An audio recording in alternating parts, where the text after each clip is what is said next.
మరో ముప్పు చంద్రబాబు సంచలన ప్రకటన.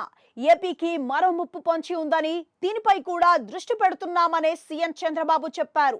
విజయవాడలో ఆదివారం రాత్రి ఆయన మీడియాతో మాట్లాడుతూ ఉత్తరాంధ్ర జిల్లాలు కూడా ప్రకృతి విలయానికి గురయ్యే అవకాశం ఉందని సమాచారం అందినట్లుగా చెప్పారు.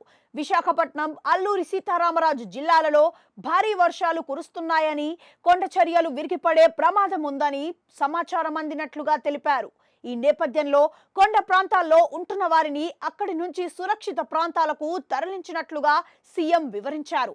జిల్లాల కలెక్టర్లను కూడా అప్రమత్తం చేశామన్నారు.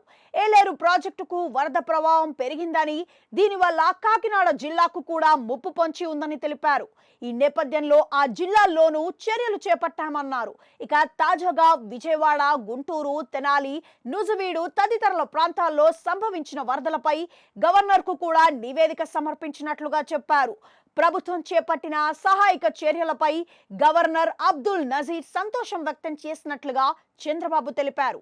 అంతా పారదర్శకంగా జరుగుతోందని, సోమవారం నుంచి ఎన్యూమరేషన్ ప్రక్రియను ప్రారంభిస్తున్నట్లుగా తెలిపారు. బాధిత కుటుంబాలకు ఆదుకునేందుకు ప్రభుత్వం అన్ని విధాల సాయం చేస్తుందన్నారు. ఎన్యూమరేషన్ ద్వారా వాస్తవ నష్టం తెలుస్తుందన్నారు. దీంతో కేంద్రానికి మరోసారి నివేదిక పంపించి పూర్తి స్థాయి నష్టంపై ఒక అంచనాకు వస్తామన్నారు. వరద తగ్గలేదు. విజయవాడలో వరద పరిస్థితి పైన చంద్రబాబు స్పందించారు. శివారు ప్రాంతంలో ఇంకా వరద తగ్గలేదన్నారు. ఇంకా 51 టీఎంసీల వరద నీరు నిలిచి ఉందన్నారు.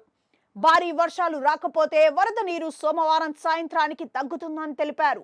ఇక వరద ప్రభావిత ప్రాంతాల్లో అంటువ్యాధులు ప్రబలే అవకాశం ఉందని, దీని నుంచి ప్రజలను రక్షించేందుకు వైద్య శిబిరాలను ఏర్పాటు చేస్తున్నామన్నారు.